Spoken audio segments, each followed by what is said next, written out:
안녕하세요. 도노야의 김지정입니다. 중동에 석유가 있다면 중국에는 히토류가 있다.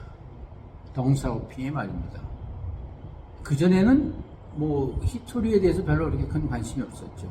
그런데 최근에 들어와서 중동의 석유, 러시아의 석유가스, 중국의 히토류, 이만큼 주요 자원이 되어 있었죠.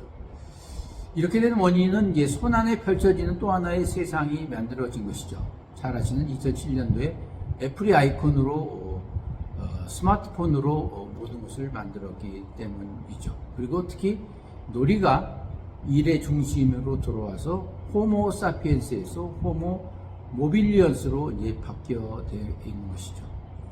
그리고 이제 아이폰의 디자인과 마케팅은 이제 미국에서 주로 담당하고 조립품은 노동비가 싼 중국에서 이루어지고 있죠.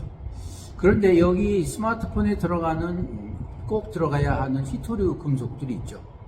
그런데 이것은 이제 부종량이 좀 적거나 기술적인 이유 때문에 상당히 많은 나라에서 만들지 못하고 있는 것이죠. 그래서 히토류는 보통 세륨, 이트륨, 란타늄, 생소한 이름으로 불려지고 있죠. 그래서 이제 히토류를 하기 위해서는 몇 가지 원칙이 있는데요. 조건이 있죠.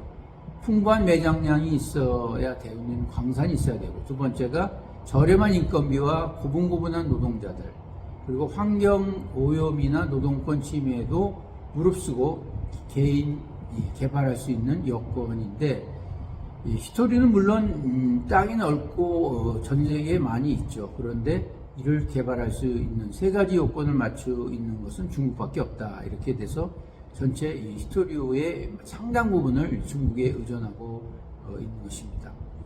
그래서 대부분 선진국들은 히토류를 직접 생산하지 못하고 매장량은 있어도 중국에서 사고 있는 것이죠.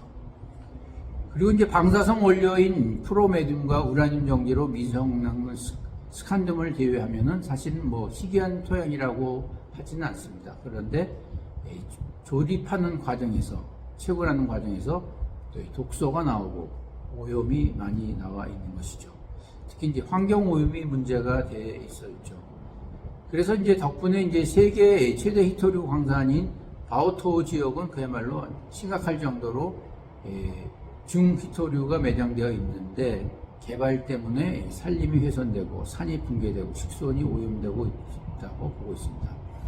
최근에는 호주 광산업체인 라이너스가 말레이시아에 히토류 채련 공장을 짓고 있는데요.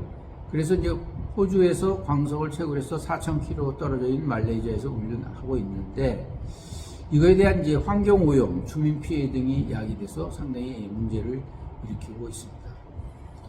우리가 자주 쓰는 스마트폰, 컴퓨터, 그 밖에 여러 첨단 기기에 히토류가 들어가지 않는 것은 없습니다. 그런데 이것을 만드는 것에는 많은 환경 오염과 만든 사람들의 희생이 따라 있는 것이다. 이렇게 양쪽인 그러한 야노스적인 얼굴이 있지 않나 이렇게 보고 있습니다.